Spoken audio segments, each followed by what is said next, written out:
Que se passe-t-il lorsque l'esprit humain est poussé à son point de rupture? La douleur peut-elle se transformer en génie? Et si je vous disais que l'un des auteurs les plus légendaires de l'histoire a dû être brisé avant de s'élever en titan littéraire? Fyodor Dostoïevski, condamné aux travaux forcés dans les terres gelées de Sibérie, a découvert dans la souffrance l'étincelle qui allait embraser ses plus grandes œuvres. Dans cette vidéo, nous allons révéler comment la prison n'a pas seulement influencé l'écriture de Dostoïevski, elle l'a totalement transformé, convertissant son tourment en art éternel. Quand on pense à Fyodor Dostoïevski, il est clair qu'il est l'un des écrivains les plus influents de tous les temps. Mais son génie ne se limitait pas à raconter des histoires.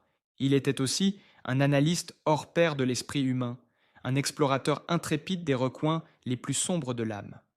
Ces personnages incarnent toute la palette de la nature humaine, des abîmes de la dépravation au sommet de la vertu morale. Il n'est pas étonnant que Nietzsche ait un jour écrit à un ami que les œuvres de Dostoïevski étaient la source la plus riche d'intuition psychologique que j'ai jamais trouvée.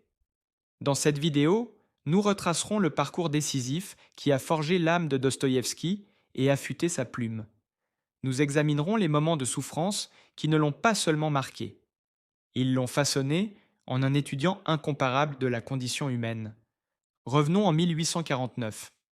À 27 ans, Dostoïevski était perçu comme un auteur prometteur qui n'avait pas réussi à concrétiser le potentiel de ses débuts.